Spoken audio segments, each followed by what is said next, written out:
Class is now in session. I'm Professor Hockey, and this is another Sharks weekly recap, this time of week 20. The Sharks started off this week with their first matchup of the season against the Boston Bruins, and it was a game that the Sharks fell behind 3-0 early, into the first period, I guess you should say. They made it 3-1 by the end of it to go into the second period 3-1.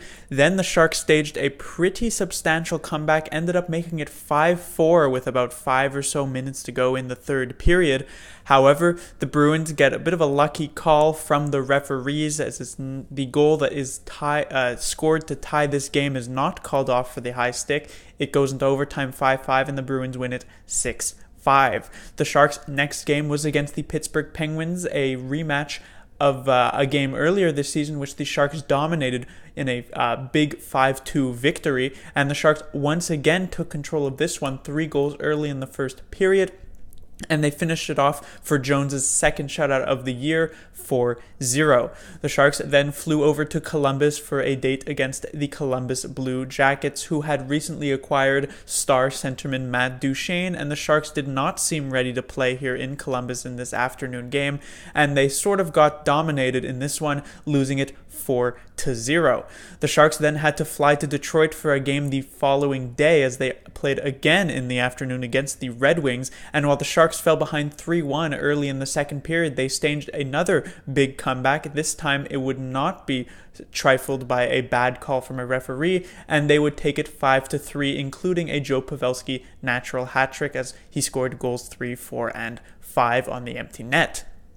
On to the offensive contributions for the week. Joe Pavelski led the way with his 4 goals, as I said, including the hat trick against the Blue Jackets, 3 assists as well, as he put up 7 points on the week. Brent Burns was next, 2 goals and 4 assists to put his point total up to 70 with a 6-point week. Joe Thornton, 3 goals, 2 assists. That included a hat trick against his former team, the Boston Bruins, for 5 points on the week.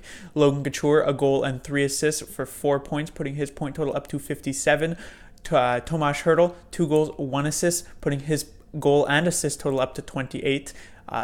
And then his point total up to 56, as well as Kevin Labanc, 3 assists on the week, putting his point total up to 41, as he bests his career high in points, which he got last year at 40.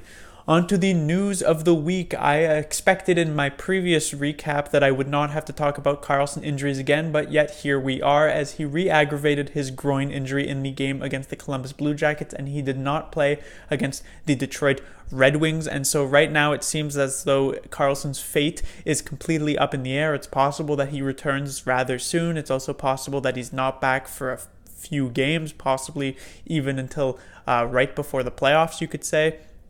And so it is a bit worrisome that Erik Karlsson has re-aggravated this injury. Hopefully he's actually able to heal this time completely before he does return to the lineup, and that he'll be at 100% come playoff time, because at this point that is what matters for the San Jose Sharks. Next, Michael Haley, who was picked up off of waivers after the Boston Bruins game, but prior to the Pittsburgh Penguins game. He played in all 3 of the final games of this week. Did not look that great doing it, but is a good locker room guy, apparently, according to Wilson, according to DeBoer, and according to the teammates. And as such, he seems like he's here to stay, at least until the end of the year, at which point I doubt the Sharks will give him another contract.